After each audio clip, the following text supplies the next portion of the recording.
好的，大家晚上安，这里是小水，又回到了我们的 Short Bus World Beyond 的时间。那么呢，我们今天的影片呢，要给大家带来的是我们的 Short Bus World Beyond 的第2弹无限进化的 Top 速报。对，那这边呢整理了蛮多资料。那这一次的一个流程，大概是为大家介绍目前的 Top 有谁，然后推荐盒的卡，推荐完的职业跟原因，然后以及呢。最后呢，会带大家一样看看各个日本职业选手们他们所使用的套牌，然后都是最新的资料。那这边呢，就是也在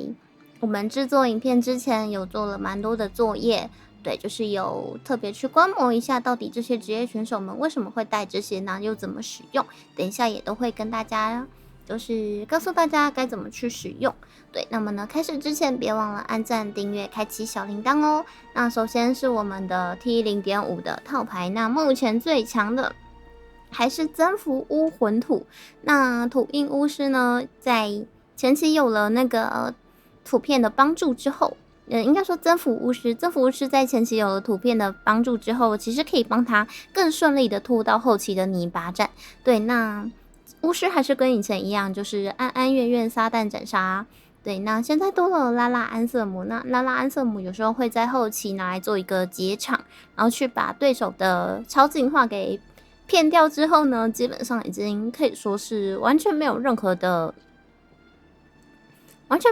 威胁性。对，然后再加上它抽率实在是非常的快，所以增幅巫师目前的一个强度，我觉得还是蛮强。那再来是我把虫虫妖精也放在这边。那因为现在的环境其实盾教变蛮少的情况下，遇到盾教以外的职业基本上都算是不错优开，而且它就是有办法做到就是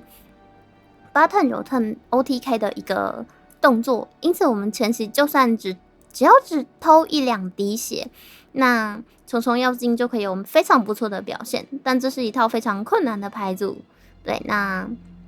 厉害的就可以这么强，那不厉害的他可能就是直接下放T2。那非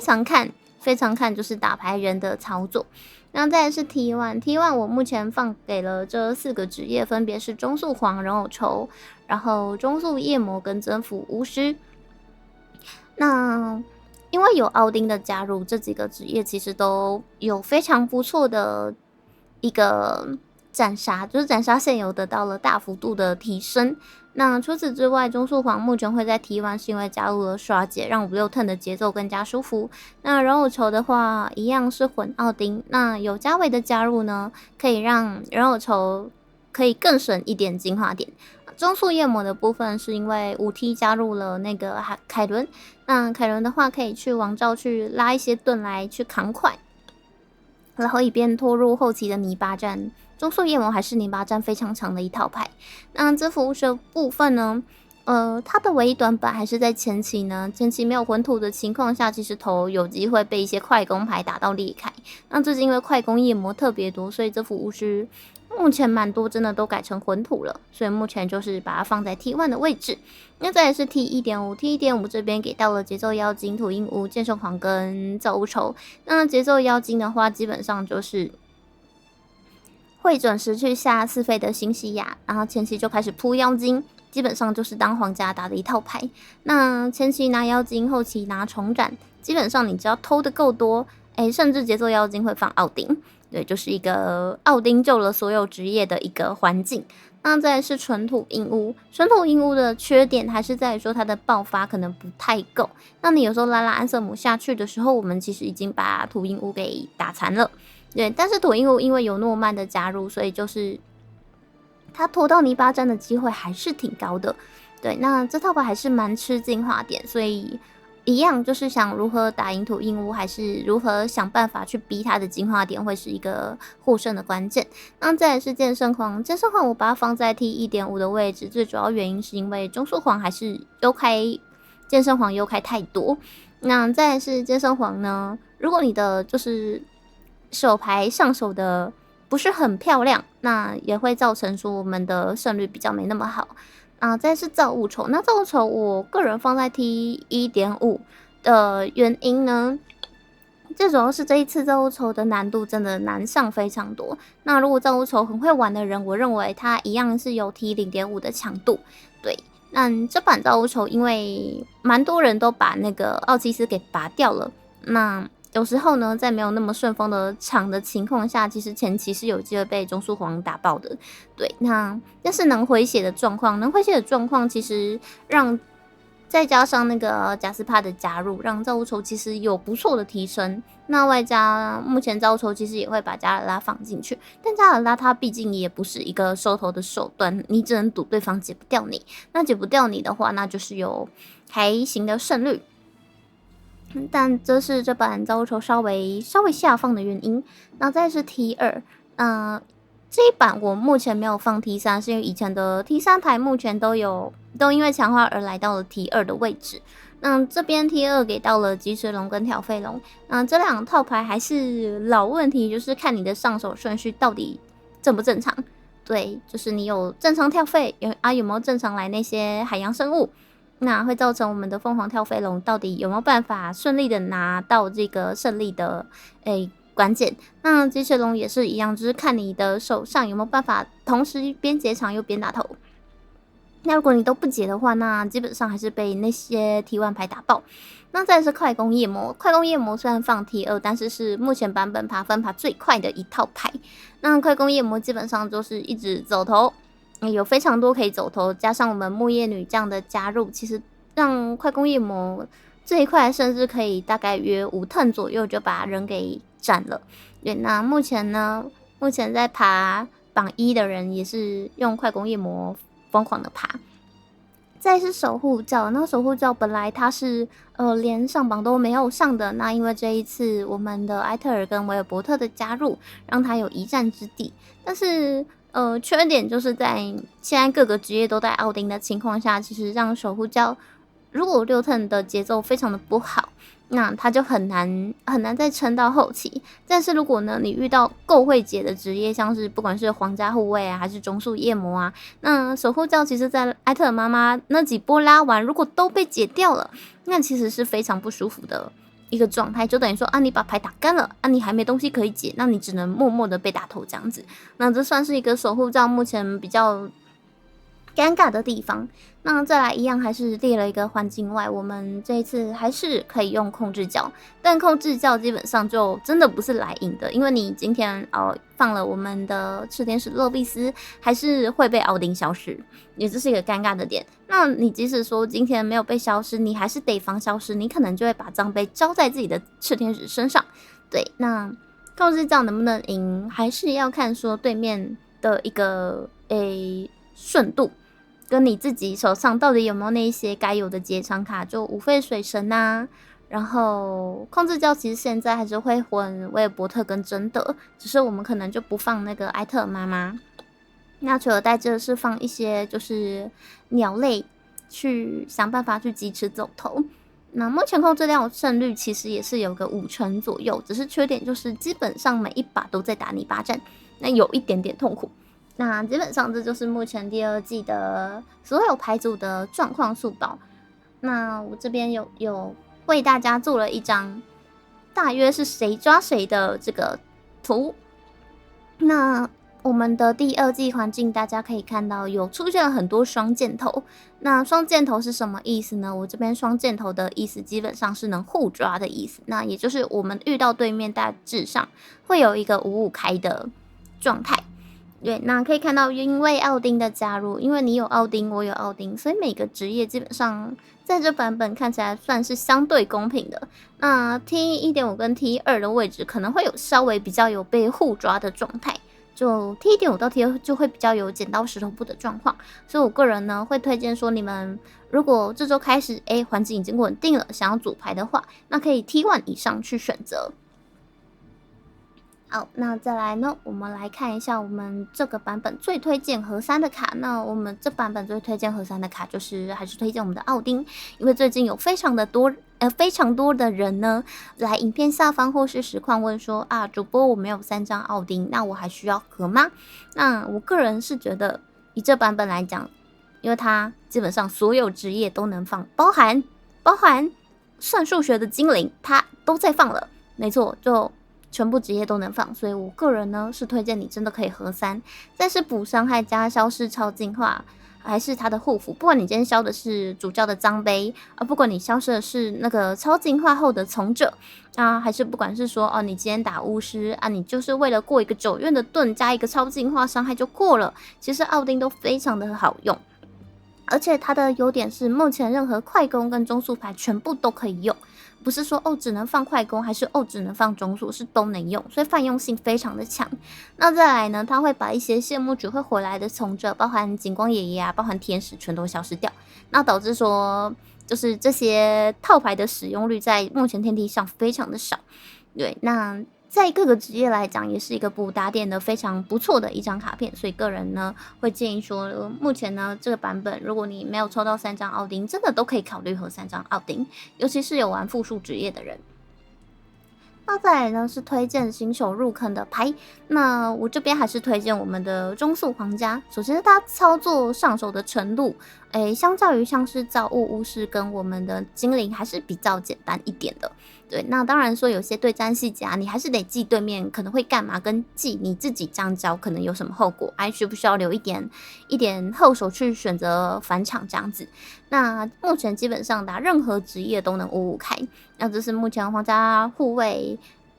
会这么多人使用的原因。目前在我们的第2弹无限进化有高达40%的使用率，但它的缺点呢，就是它真的不太会奶。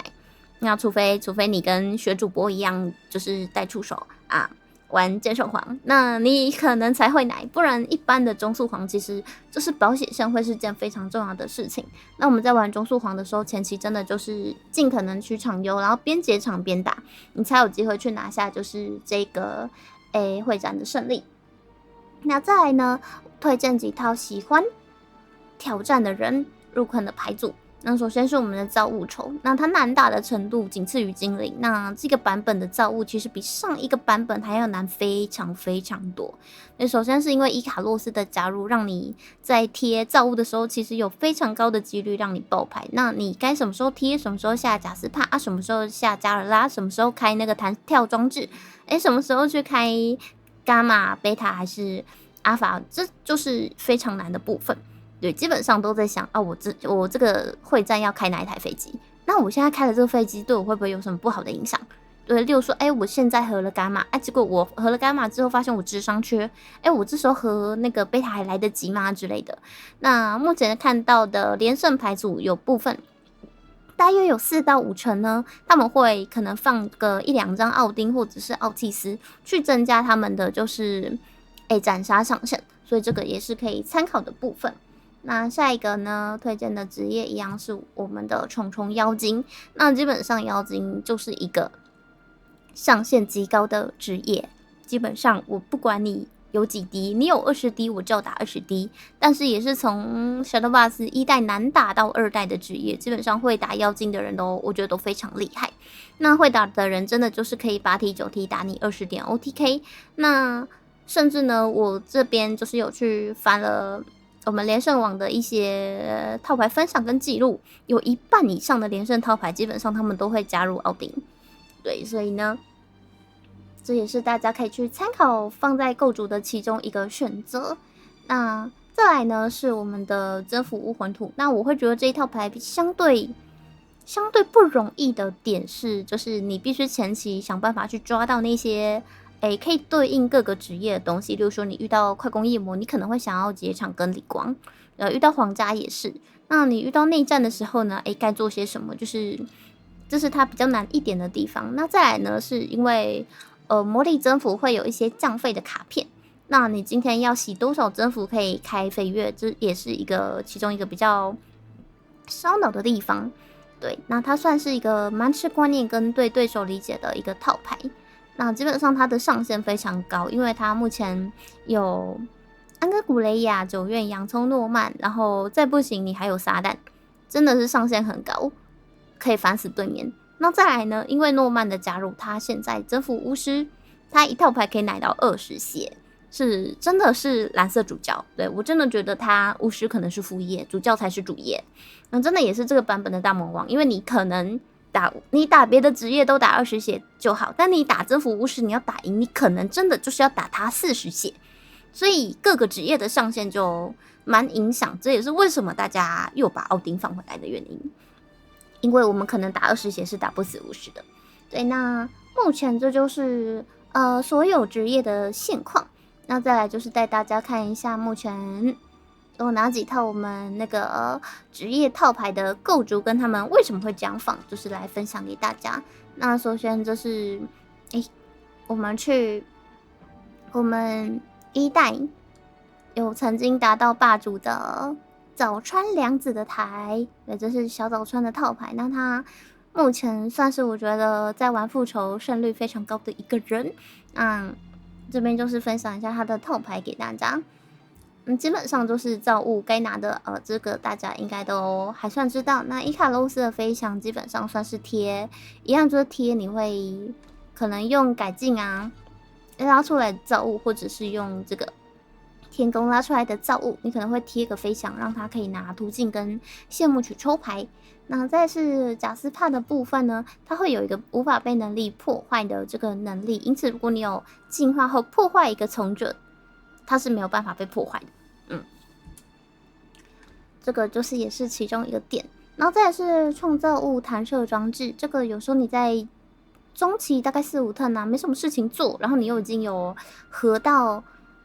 阿法、贝塔、伽马的时候，可能会选择用创造物弹射装置，就把你其中一只拉出来。那如果你这时候有贴伊卡洛斯的飞翔的话，你甚至可以直接拿来当结场 ，and 就是做一个直上之类的。那生命的奔流这边基本上就是在前期遇到一些比较快的职业，你会直接拿生命的奔流来结场。那这边就是有入到3。那炮击猫兽人这边也是，就是如果说你前期有抓到，一样是可以拿去做结场的动作。那米利亚姆这边是因为它可以拿到较多的盒，因为这个构筑它并没有放我们的另外一张银卡。因为露琪娜，所以我们这边米利亚姆是放满，那改进重启一样放满。那通常呢，改进重启看遇到什么职业，遇到皇家就是一样开我们的伽马，那遇到其他职业就是高几率开阿法跟贝塔。对，然后遗产炮击这边也是入了3，那因为入3最大原因，因为现在皇家实在是太多了。对，那包括一些快攻职业，你有遗产的炮击可以让对面非常的不舒服。那这边他的西尔维亚带了1张，那西尔维亚大部分就是一样，还是选择拿血或选择抽牌，手牌太烂就抽，那血线就是很危险，你就拿来奶。那这边他有入了1张的奥契斯，就是有讲算是提升斩杀上限的一个做法。然后这边放了3张加尔拉，就是可以自带1只小飞机。然后通常这边的自带小飞机高几率也是阿法或贝塔。对，那超进化时可以打2次，也是一个提升血线的功能。那它这边还混了1张的撒旦，那撒旦应该也是差不多道理，就是你差一点点的时候，你可能撒旦啊，看抽到什么，有时候及时干头就赢了。那洛拉米亚一样放满3，那这版本洛拉米亚算是非常强，因为我们现在就是加入了贾斯帕跟我们的伊卡洛斯的原因，那有机会你连超进化都不用压，你的小飞机就有一些什么鸡翅啊，不是鸡翅讲错了，你可能就会有途径啊跟无法被破坏的功能。那你只要一直来，那其实呢后面能打你的大概也只剩下50而已。那这是早川的 AF。那接下来我们看一下麦斗的中速皇。那麦斗是我们的日本皇家的职业选手，那他这边的构筑是不放一费，然后放了3张的异端武士、3张的王女跟3将机的乱击。那最近其实在天梯上有看到这样子的构筑，可能会有些人想说，中速团为什么要放3将机？所以我这边有去特别看了 Mido 的一个影片介绍。那它3将机的乱击通常是拿来针对几个职业啊，第一个就是快攻夜魔。你3将机可以直接杀3张，也是杀1到3张，因为你爆能强化4，我们4turn其实确实没有什么好东西。对，那它可以拿来去做一个结场，或者是说对面丢了王断天宫撞你，那它只剩就是4血以下，那这时候我们就是爆能强化4，用3将机就可以去直接解掉一个皇家的场，也不用找任何进化点。那它的概念有点像是这样。对，那再来呢，他的瓦路兹基本上也会蹲，那普利姆基本上也是看状况，有时候会跳出来接场，有时候会蹲。那目前有看过其中一把斩杀，就是说啊，普利姆先蹲，瓦路兹再蹲，然后再来呢，奥丁跳下去，普利姆超进化，那这边加起来就会变成，这个会变+2+243体质嘛？那它在普利姆加之后会变成一个5攻跟4攻。这边就会一回合可以打14点，有时候就是也是张斩的。那卢米纳斯法师因为现在内战真的很多遇到一些快攻职业，其实卢米纳斯法师在我们的这个构筑里面算是蛮重要的。对，但看对局不一定会用上，所以他这边是入了一个2。那奥利维的话，奥利维基本上也算是一个奶血过牌的手段。那吉罗塔利亚一样，就是刷刷到后期叠协作20。对，那他这边是选择奥丁，那奥丁的部分还是一样，就是拼斩杀线的。那尤里乌斯也是一样。那这边有看到一些皇家内战，可以分享一下，就是对面的皇家有冠军连招艾米莉亚，再加上我们的法师，那这边就是会套魔嘛。那他这边就是有直接丢尤里乌斯下去，对，然后直接去做一个卡场，对，他就是直接卡场，甚至说我们巫师会跳塔诺西出来的时候，他有时候就是会利用尤里乌斯去把它卡满，对，会用尤里乌斯直接去把它卡满。那他解不了又被卡场的情况下，那你就只能等着下一turn被他背了。对，那基本上尤里乌斯在不管是内战还是外战的情况下，有时候卡场会有奇效，有时候卡场会有奇效。那大致上这套牌就是这样。那阿玛利亚还是一样，就是基本上场优就丢，或是你要需要解场也可以丢，那不耗进化点就蛮舒服的，蛮舒服的。然后再来是大洋目前最新的虫虫妖精，对，那可能有些人会疑惑他为什么放了2张利梅格，那他的利梅格其实也是一样的道理，他也是拿来卡对面场，对，其实有时候你卡那个场会赢。就是这也是遇到皇家冠军连接的时候，他有时候会拿利梅格来卡对面场。那没有需要利梅格的时候，就直接给我们的花园的导引吃。然后他这边放了2张的花园的导引，对，那就是利梅格目前的作用就是这样。那他的提泰尼亚只放1张，就是有就用，或者是他有提泰尼亚可以把那个皇家的阿玛利亚变妖精，对，这时候就还不错。那一样就是这一套也是可以单turn就是斩杀20点，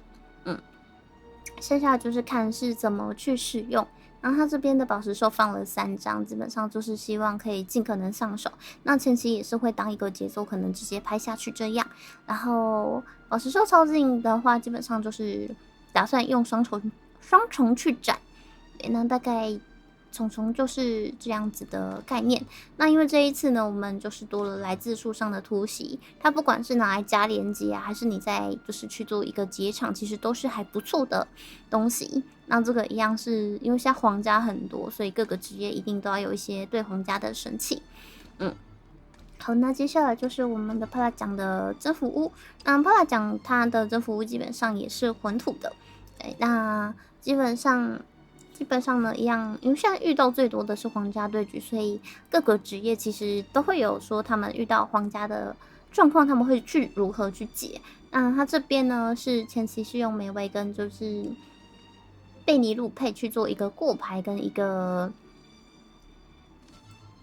加土印的动作。那理工一样3张，诺曼3张，然后这边的就是直接干脆给你放好放满。那帕拉讲他的巫师，我最近去观摩，他最常开的是抽牌。人约土印巫师其实因为他把智慧之光给丢了，对，那他这边的抽牌跟奶血就是依靠诺曼，所以通常他会开一个抽跟一个奶。对，他诺曼不一定会开到2奶，他可能会倾向去抽牌，尽量看可不可以找到可以接上的牌。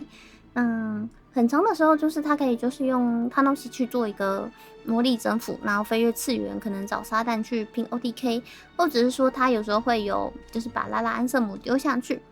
然后尽可能的就是逼对面解。那有时候遇到皇家，他就很想把他拉拉安瑟姆解掉，但是因为土够多，所以还是解不掉。那后面就可以小小的偷点伤害这样子。对，那还是一样，就是老样子，老朋友。我们的安安、圆圆。基本上这一套牌就是比较相对的平衡完整很多，然后前期可以接场，后期又可以拿血，非常的恶心，非常的恶心。那再不了，再不行，你直接那个就撒旦啊，还是怨非怨啊，它斩杀方式真的是挺多的啊，也可以去做一个 OTK 的模式。那这就是我们目前的职业套牌介绍的部分。那职业套牌的部分，我也会放在资讯栏的牌组，大家到时候可以看看。那今天的这个我们的第2季的 Top 介绍就到这边，大家别忘了帮我按赞、订阅、开启小铃铛。那我们就下一个影片见喽，拜拜。